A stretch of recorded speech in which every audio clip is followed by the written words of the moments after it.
Хочу сказать, что Таджикистан, конечно, понимает существующую ситуацию и настроена очень гибко и конструктивно подойти с тем, чтобы поставить, наконец, точку в этом сложнейшем вопросе, чтобы оно никаким образом не омрачало наше дальнейшее мирное сосуществование с киргизским народом, но мы наталкиваемся на неприятие никаких аргументов с киргизской стороны.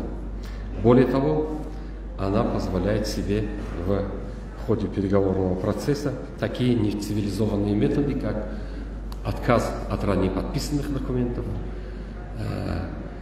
объявление о дезавуировании тех или иных подписанных документов или реализация документов только в той части, которая выгодна именно киргизской стороне, и с полным игнорированием встречных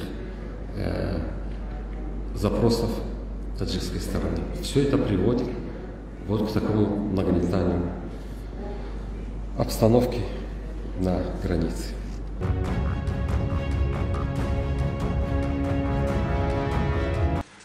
2009 жылы 3 мартта Адахан Мадумаров Совет Безопасности болуп турган мезгилде кол коюп берип салган протокол бар экен, мына мондай.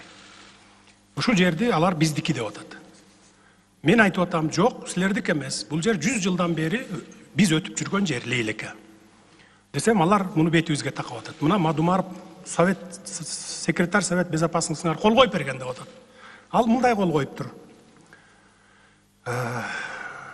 Ошол 275 метр жер Тажикстандык экенин тааныйм дептир, ооба силердики деп бериптир дагы.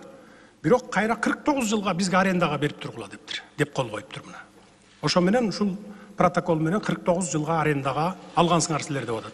12 жылыңар бүттү, 37 жылдан кийин же жабабыз, же кайра сүйлөшүүлөрдүн негизинде узартабыз деп атат.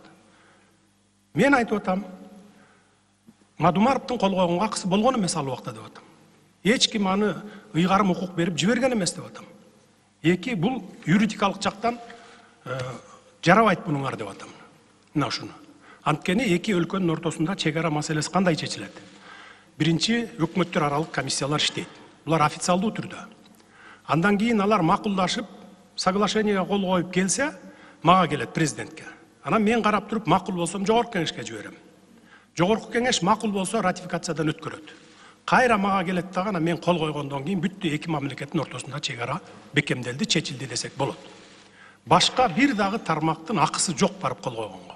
Мен ошого таянып атам. Анын эч ким укук берген эмес. Бул протокол жараксыз деп атам. Бул жерде спор жок. Башка жерди чечели деп атам.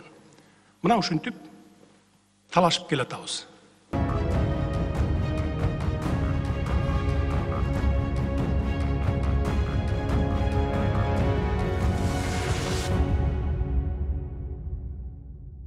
Бирок кандай болгон күндө дагы ата бабаларыбыздан мурас болуп калган жерибиздин 1 чарчы метр жерин да башкаларга бербейбиз. Улуттук кызыкчылыгыбызды бекем коргойбуз.